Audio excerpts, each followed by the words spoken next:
Hello students, कैसे हैं आप सभी लोग। एक बार फिर से आपका स्वागत करती हूं जो क्वेश्चन बैंक का विद्या का सीरीज़ चल रहा है उसमें। आज हमारा अगला अध्याय चैप्टर 7 लोकतंत्र की चुनौतियां। इसमें जो मुख्य मुख्य प्रश्न हैं हम उन्हें देखेंगे। चलिए, तो हमारा पहला प्रश्न जो हमसे यहाँ पर पूछ रहे हैं वो है, लोकतंत्र के लिए किन्हीं दो चुनौतियों का उल्लेख करें। अभी तक के जो अध्याय थे उसमें हमने क्या क्या देख लिया, लोकतंत्र क्या होता है, उसके क्या परिणाम हो सकते हैं, उसको कैसे मजबूत किया जा सकता है। अब आज जो हमें चर्चा करनी है उन मुख्य प्रश्नों पर करनी है जो लोकतंत्र की चुनौती से संबंधित हैं। ठीक जैसे लोकतंत्र के सामने क्या क्या चुनौतियां हैं, इन्हें कैसे दूर किया जा सकता है, क्या देशों के हिसाब से ये चुनौतियां भिन्न भिन्न होती हैं, इन सब पर जो मुख्य प्रश्न है हम वो देखेंगे। ठीक है, तो पहला जो प्रश्न हमें दिया गया है वो है, लोकतंत्र के लिए किन्हीं दो चुनौतियों का हमें उल्लेख करना है। तो देखिए, लोकतंत्र माने ऐसी व्यवस्था जो किसके द्वारा, जनता के लिए, जनता के द्वारा बनाई गई व्यवस्था, शासन की व्यवस्था, वो क्या है, लोकतंत्र है। लोकतंत्र के सामने जो दो मुख्य चुनौतियां आती हैं, सबसे पहले है बुनियादी आधार बनाने की चुनौती और दूसरी है विस्तार की चुनौती। ठीक, अगर प्रश्न आपसे 2 नंबर का पूछा गया है तो आप ये दोनों चुनौतियां लिखें, बुनियादी आधार बनाने की चुनौती और विस्तार की चुनौती, तो आपका काम हो जाएगा। लेकिन इसको समझ लेना भी बहुत ज़रूरी है कि बुनियादी आधार बनाने की चुनौती के अंतर्गत क्या क्या चुनौतियां आती हैं और विस्तार की चुनौती के अंतर्गत क्या क्या चुनौतियां आती हैं। ठीक, पहला हम देखेंगे बुनियादी आधार बनाने की चुनौती। इसके अंतर्गत क्या क्या आता है, देखिए, मान लीजिए किसी देश में अभी लोकतंत्र नहीं है, वहाँ पर कोई ना कोई शासन व्यवस्था तो होगी ही होगी। हो सकता है सैन्य शासन व्यवस्था हो, वहाँ की जो सेना हो वो वहाँ पे प्रभावी हो और सारे जो नियम चल रहे हैं या जो सरकार चल रही है या जो व्यवस्था चल रही है वो सेना के द्वारा चलाई जा रही हो, या वहाँ पे तानाशाही हो सकती है। तो कोई ना कोई शासन व्यवस्था वहाँ पर होगी, तो उस शासन व्यवस्था को वहाँ से हटाना और लोकतंत्र को वहाँ पे स्थापित करना, ये आता है आपका बुनियादी आधार बनाने के अंतर्गत। अब लोकतंत्र वहाँ पे स्थापित कैसे होगा, जब तक वहाँ पे चुनाव नहीं कराए जाएंगे, जब तक वहाँ पे प्रतिनिधि स्वयं चुन के नहीं जाएंगे, यानी जब तक वहाँ पे जनता जागरूक नहीं होगी, तब तक वहाँ पे बुनियादी आधार नहीं बन पाएगा। यानी बुनियादी आधार की चुनौती के अंतर्गत ये आएगा कि जो पहले से मौजूद वहाँ पर शासन व्यवस्था है, चाहे वो सैन्य शासन व्यवस्था हो, सैन्य शासन व्यवस्था हो, तानाशाही शासन व्यवस्था हो या फिर कोई अन्य शासन व्यवस्था हो, एक तो उसे वहाँ से हटाना, उसे वहाँ से उखाड़ फेंकना, दूसरा वहाँ पे लोकतंत्र के लिए जो मतलब कंडीशन या जो परिस्थितियां ज़रूरी हैं उन्हें लेकर के आना। जैसे एक तो लोगों में जागरूकता भरना कि वे अपने प्रतिनिधि चुनकर लाने लगें, फिर दूसरी बात, सरकार के जो नियम हैं वो कौन बनाने लगे, प्रतिनिधि बनाने लगे। तो ये सारी व्यवस्था करना किसके अंतर्गत आएगा, बुनियादी आधार के अंतर्गत आएगा। और यह सबसे बड़ी चुनौती है, क्योंकि जो भी वहाँ पे सैन्य व्यवस्था होगी या फिर जो तानाशाही व्यवस्था होगी वो इतनी आसानी से तो नहीं छोड़ेगी अपनी सत्ता वहाँ से। जब वो इतनी आसानी से अपनी सत्ता वहाँ से नहीं छोड़ेगी तो लोकतंत्र स्थापित होने में दिक्कत आएगी। तो एक चुनौती लोकतंत्र के सामने क्या आ गई, बुनियादी आधार बनाने की चुनौती, यानी कि जो सत्ता पहले से बनी हुई है, जो व्यवस्था पहले से बनी हुई है, उसको हटा करके लोकतंत्र को स्थापित करने की चुनौती, जनता को जागरूक करने की चुनौती, जनता के आंदोलन को इतना बढ़ाने की चुनौती कि सैन्य व्यवस्था उसके आगे घुटने टेक दे और लोकतंत्र व्यवस्था को स्थापित कर दे। तो ये सारी चुनौतियाँ किसके अंतर्गत आएंगी, बुनियादी आधार बनाने की चुनौती के अंतर्गत आएंगी। अब वहीं दूसरी बात, एक और चुनौती लोकतंत्र के सामने क्या है, उसके विस्तार की चुनौती। जैसे अगर कहीं पर लोकतंत्र पहले से ही मौजूद है। ठीक है, लोकतांत्रिक जो व्यवस्था है वो वहाँ पर पहले से है, लेकिन वो क्या हो गई है, अभी एक दायरे में है, सिर्फ एक स्तर तक है, हर स्तर तक उसका फैलाव नहीं हुआ है।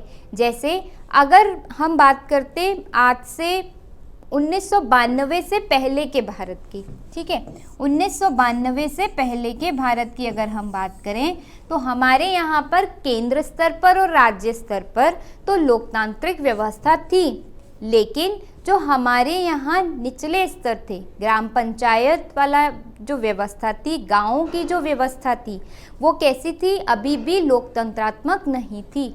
लेकिन जब 1992 में क्या लेकर के आए, पंचायती अधिनियम लेकर आए, पंचायत व्यवस्था लेकर आए, तब क्या हुआ, उसके बाद में हमारे यहाँ गाँव के स्तर पर भी लोकतंत्र आ गया। यानी विस्तार की चुनौती ऐसे कि एक तो लोकतंत्र की जो सीमाएं हैं, लोकतंत्र जिस इलाके तक फैला हुआ है उसमें और इलाकों को जोड़ना, पहली चुनौती विस्तार में ये आ जाएगी।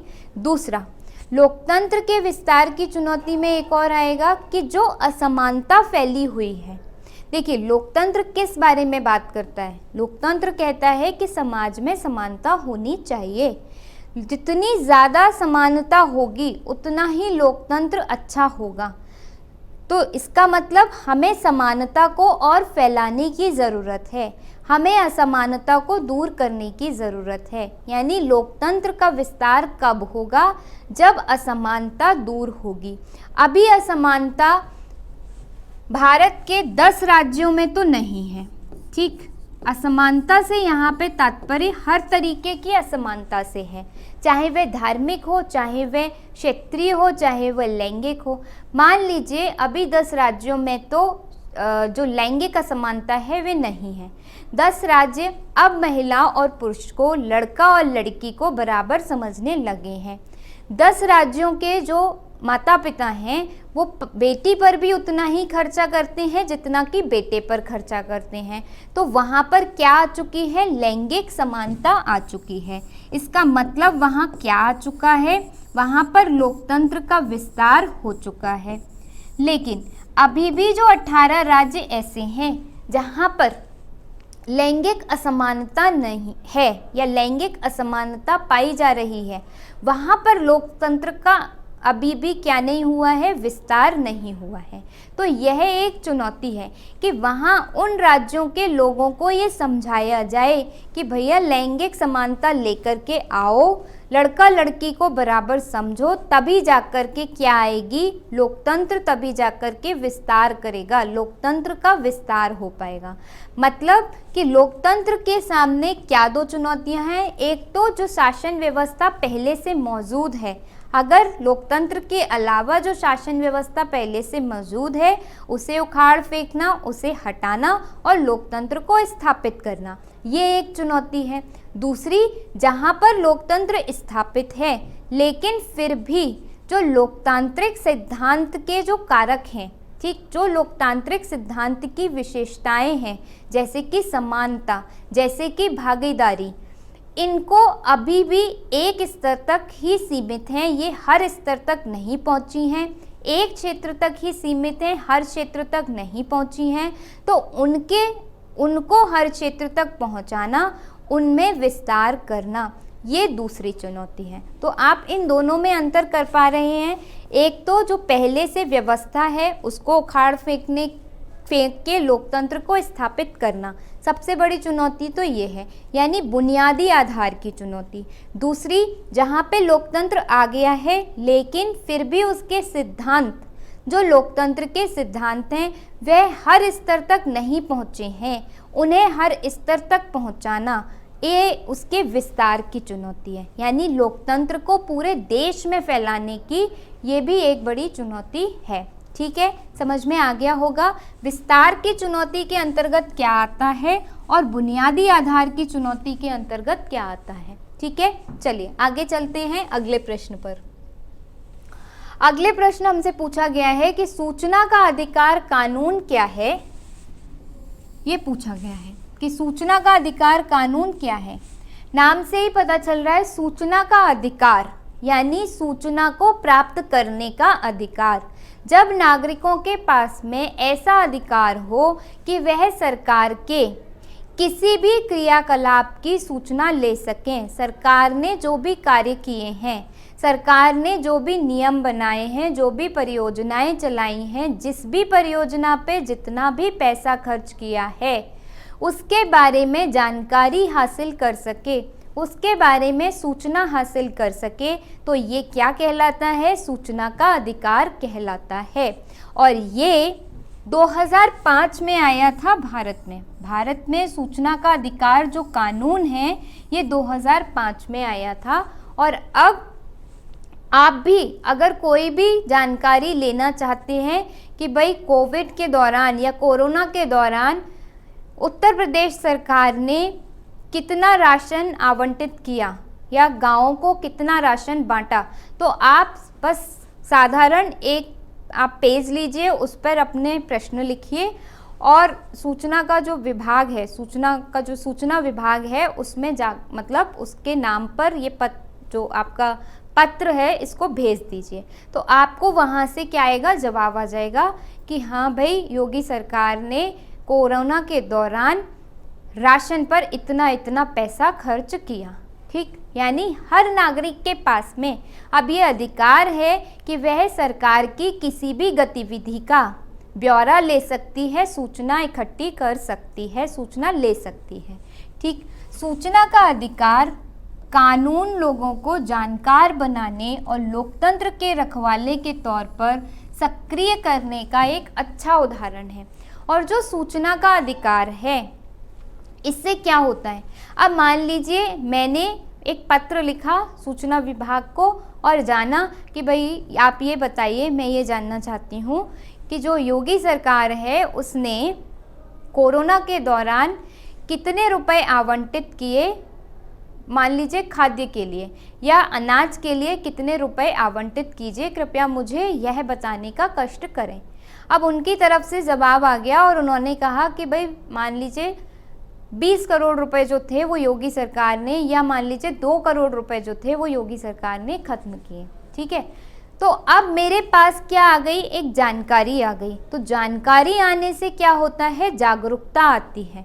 अब मैं क्या करूँगी? इस चीज़ को चेक करूँगी, मैं देखूँगी कि अच्छा 2 करोड़ का अनाज कितना होता है, कितने लोगों को मिल जाना चाहिए, क्या उतनों को मिल पाया या नहीं मिल पाया। और मुझे इस बात की भी जानकारी हुई कि हाँ सरकार ने 2 करोड़ रुपए, जो कि एक अच्छी खासी राशि है, उसका अनाज लोगों को मुहैया कराया। यानी कि सरकार हमारे लिए अच्छा कार्य कर रही है।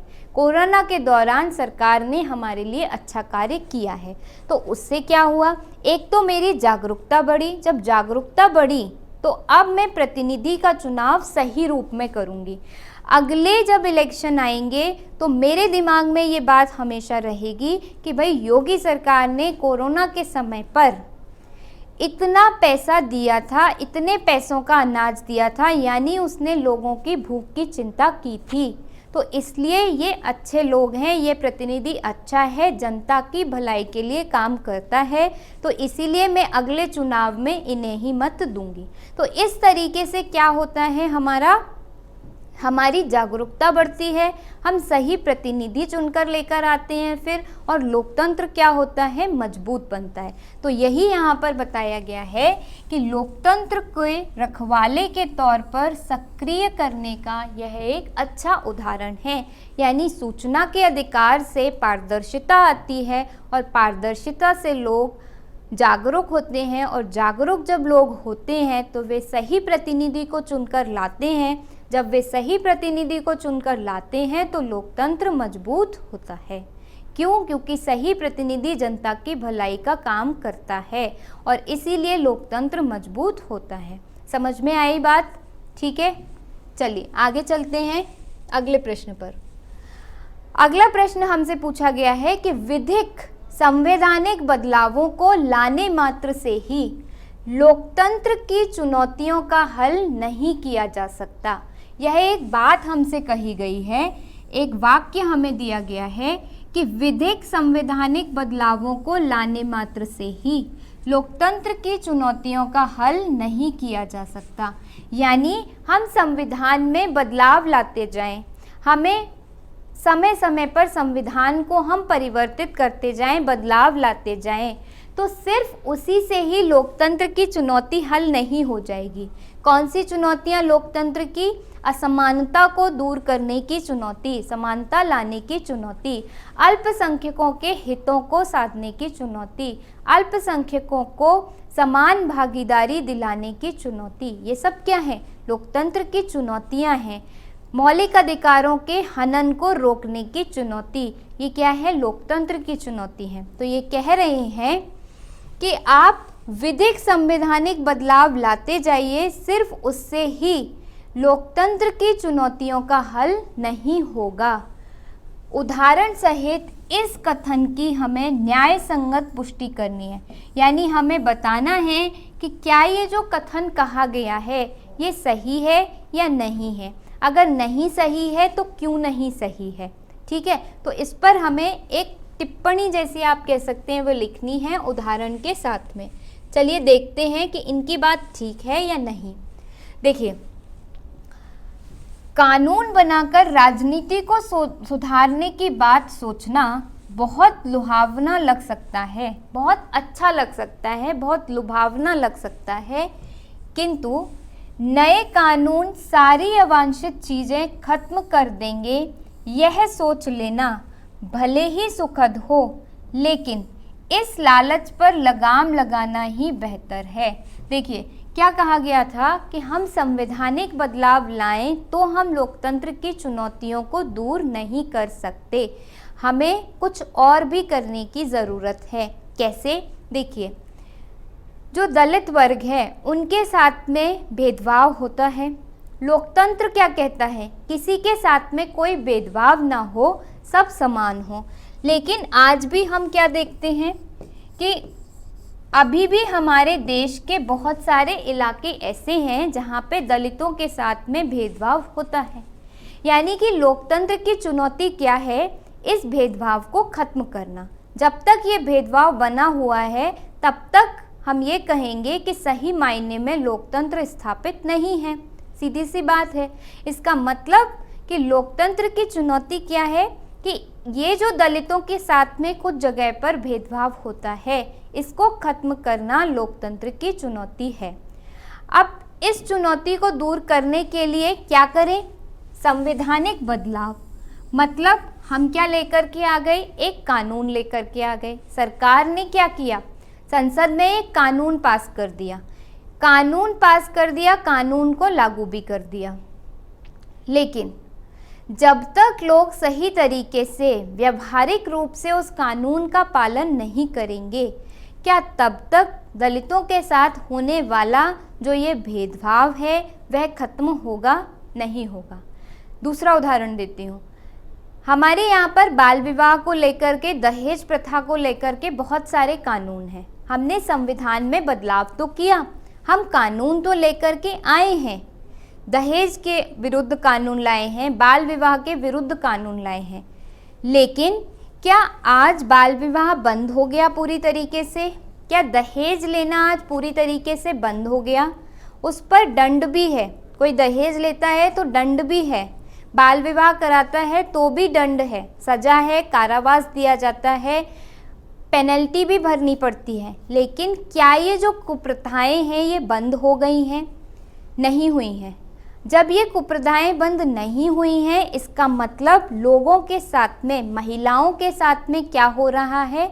असमानता का व्यवहार हो रहा है, महिलाओं के अधिकारों का शोषण हो रहा है, उनके अधिकारों का हनन हो रहा है।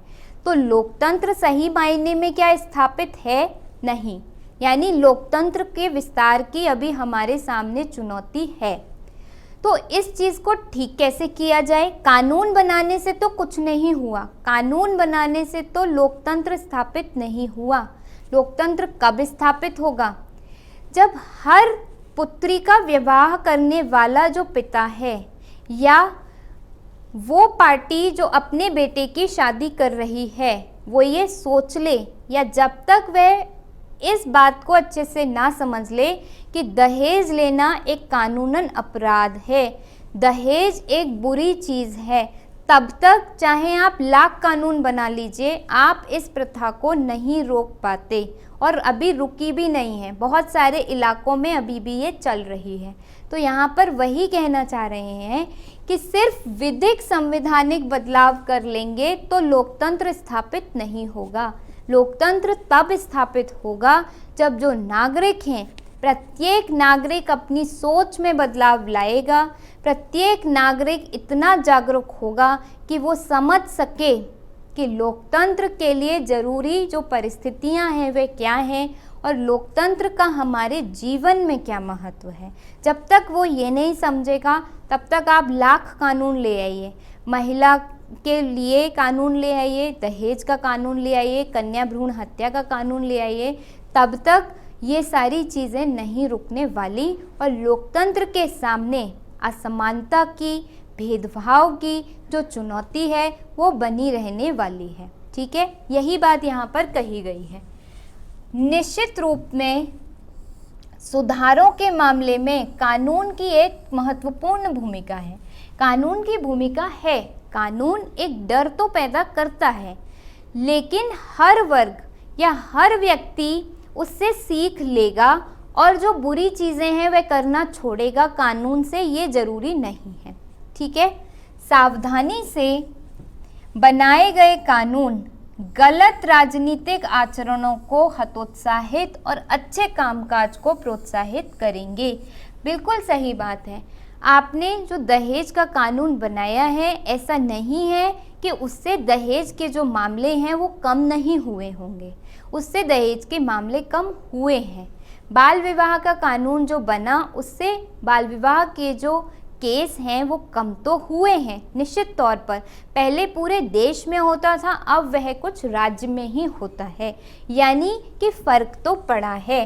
पर विधिक संवैधानिक बदलावों को ला देने भर से लोकतंत्र की चुनौतियों को हल नहीं किया जा सकता, लेकिन सिर्फ और सिर्फ कानून बना देने से आप लोकतंत्र की चुनौतियों का हल निकाल लेंगे, ऐसा संभव नहीं है। लोकतंत्र की चुनौतियों का हल तभी निकल सकता है जब नागरिक, जो लोकतंत्र का एक मुख्य हिस्सा है, जब तक वो व्यावहारिक रूप से अपने अंदर परिवर्तन नहीं लाता, जब तक वो अपनी सोच, अपनी मानसिकता में परिवर्तन नहीं लाता, तब तक विधिक संवैधानिक बदलाव कुछ नहीं कर सकते। ठीक है, जैसे यहाँ पर एक उदाहरण भी दिया गया है, जैसे क्रिकेट LBW के नियम में बदलाव से बल्लेबाजों द्वारा अपनाए जाने वाले बल्लेबाजी के नकारात्मक दावपेच को कम किया जा सकता है, पर यह कोई भी नहीं सोच सकता कि सिर्फ नियमों में बदलाव कर देने भर से क्रिकेट खेल सुधर जाएगा, उचित नहीं है। यानी सीधी सी बात देखिए, आपके स्कूल में बहुत कड़ा पनिशमेंट हो कि भाई कोई लेट आएगा, अगर कोई देर से आएगा तो उसे सज़ा मिलेगी।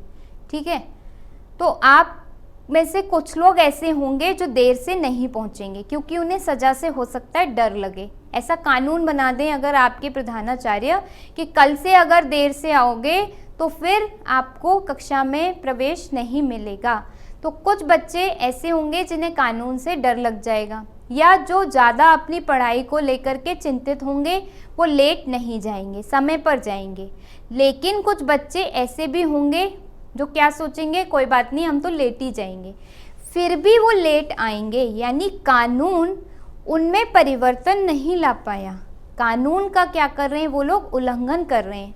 तो वही कहा गया है कि लोकतंत्र स्थापित अगर करना चाहते हो, लोकतंत्र की चुनौतियों को हल करना चाहते हैं, तो व्यवहारिक रूप में भी परिवर्तन लाना होगा और कानूनी रूप में भी परिवर्तन लाना होगा। जब दोनों को समान रूप से आप लगाएंगे, दोनों को समान रूप से आरोपित करेंगे या दोनों को समान रूप से देश में लागू करेंगे, तब जाकर के लोकतंत्र की चुनौतियों का हल निकलेगा। सिर्फ और सिर्फ विधिक संवैधानिक बदलाव से कुछ बदलाव नहीं आएगा। ठीक है, चलें आगे। इसे उदाहरण के साथ में हमें पुष्टि करनी थी, हमने उदाहरण के साथ इसकी पुष्टि कर भी दी। ठीक, चलिए आगे चलते हैं।